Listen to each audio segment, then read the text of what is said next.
Thanks for staying with us. The anti-corruption drive of the federal government gets our attention, and that's where we're talking. Mr.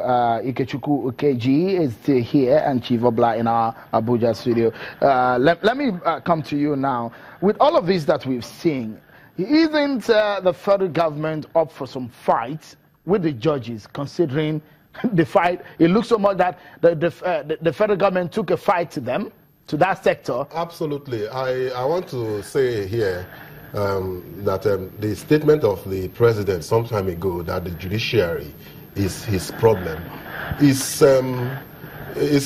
was an exercise in discretion, and a damaging exercise at that, in indiscretion, more appropriately put. He ought not to have made that statement. It was a blackmailing statement against the judiciary, and they will stand at alert and watch their backs. But Shehu, I think it is important for the interest of educating and enlightening the public that we state these steps. Okay, yeah, yes. You just have about 3 more to go, or 4 more to go. 4 more just quickly, in like a minute, if you go through. Yes, the third step is the investigation step, the investigation level.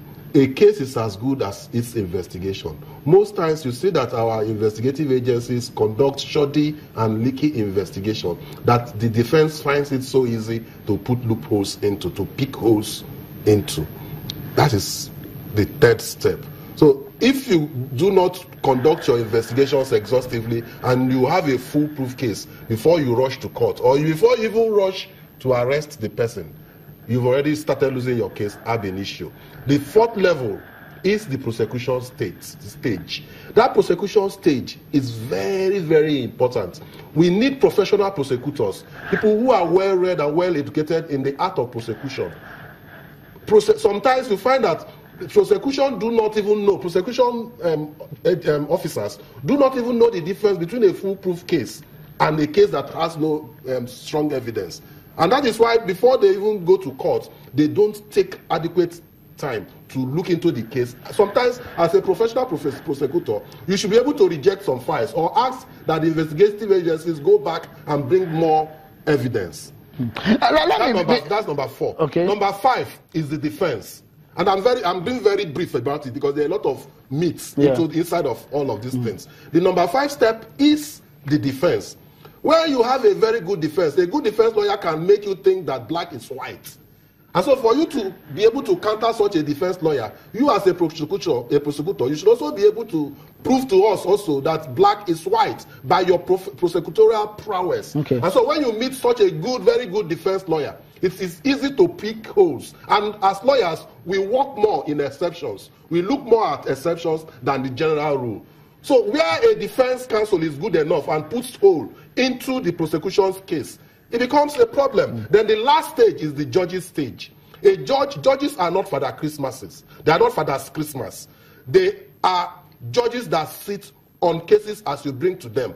Garbage in, garbage out. And can answer only the prayers you bring to them. It's only the prayers you bring All to right. them. Just before I allow you to conclude your thoughts, let me quickly ask Chief Obla his concluding statement on the program. There are propositions that some senior lawyers be converted or absorbed as judges to look into the ways and manner in which these cases are going to be properly done, especially the reforms in the judiciary. A lot of confidence needs to go into what you are doing, Chief Obla, and the anti-corruption war. What would you suggest should be the way out of what looks like a very tough one for the federal government? If you may answer that question within the next 1 minute, please.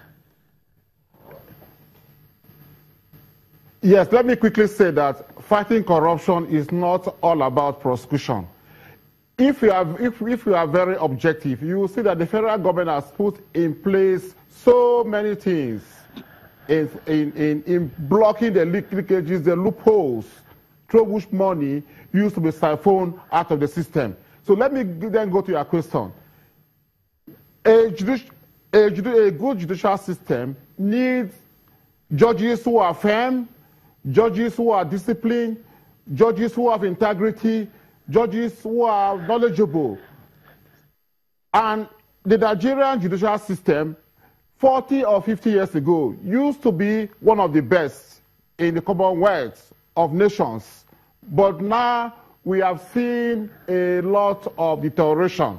And that is one of the issues we are engaging, one of the reforms we are carrying out, which led to the CJN inviting senior lawyers to apply to become members of the Supreme Court of Nigeria. Chief, in 1970. Chief Obla, I'm afraid we're out of time. That 1 minute that I asked you to use is up. I will allow Mr. Ikechukwu Ikeji to spend the next 30 seconds to tell us what do you think is a way out on the final word now. The way out is simply rule of law.